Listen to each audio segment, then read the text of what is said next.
বাংলাদেশ সরকারি কর্ম কমিশনের অধীনে বাংলাদেশ সিভিল সার্ভিসের ক্যাডার নন ক্যাডার পরীক্ষা সহ বিভিন্ন নিয়োগ পরীক্ষার প্রশ্ন ফাঁসে জড়িত ছিলেন বাংলাদেশ সরকারি কর্ম কমিশনার সৈয়দ আবেদ আলী।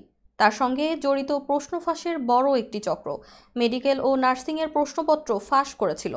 আবেদ আলীর সঙ্গে প্রশ্ন ফাঁসে জড়িত একজন চতুর্থ শ্রেণীর কর্মচারীকে 10 কোটি টাকার চেক সহ মঙ্গলবার আটক করেছে আইনশৃঙ্খলা বাহিনী। তার দেওয়া তথ্য অনুযায়ী প্রশ্নপত্র ফাঁস চক্রের আরও 8 জন শনাক্ত করা হয়েছে।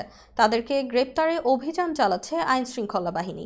এদিকে প্রশ্নপত্র ফাঁসের মামলায় গ্রেপ্তার পিএসসির চেয়ারম্যানের সাবেক গাড়ি চালক সৈয়দ আবেদ আলীর ছেলে ও ছাত্রলীগ থেকে অব্যাহতি দেওয়া নেতা সৈয়দ সোহানুর রহমান সিয়াম, ব্যবসায়ী সহদর সাখাওয়াত হোসেন ও সাইম হোসেনের জামিন গতকাল না মঞ্জুর করেন আদালত।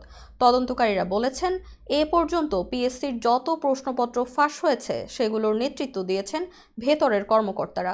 গ্রেপ্তারকৃতদের বরাত দিয়ে কর্মকর্তারা বলেছেন, ফাঁস করা প্রশ্ন গণহারে না ছেড়ে তা বিক্রি করতে পিএসসির তৃতীয় ও চতুর্থ শ্রেণীর কর্মচারীদের মাধ্যমে একটি চক্র গড়া হয়। এরা নির্বাচিত প্রার্থীদের কাছে 20 থেকে 50 লাখ টাকার বিনিময়ে প্রশ্ন দিতেন। প্রশ্নগুলো যেন বাইরে না যায় সেজন্য বাসা ভাড়া করে প্রার্থীদের 3-4 দিন ধরে প্রশ্নোত্তর মুখস্থ করিয়ে পরীক্ষার হলে পাঠাতেন।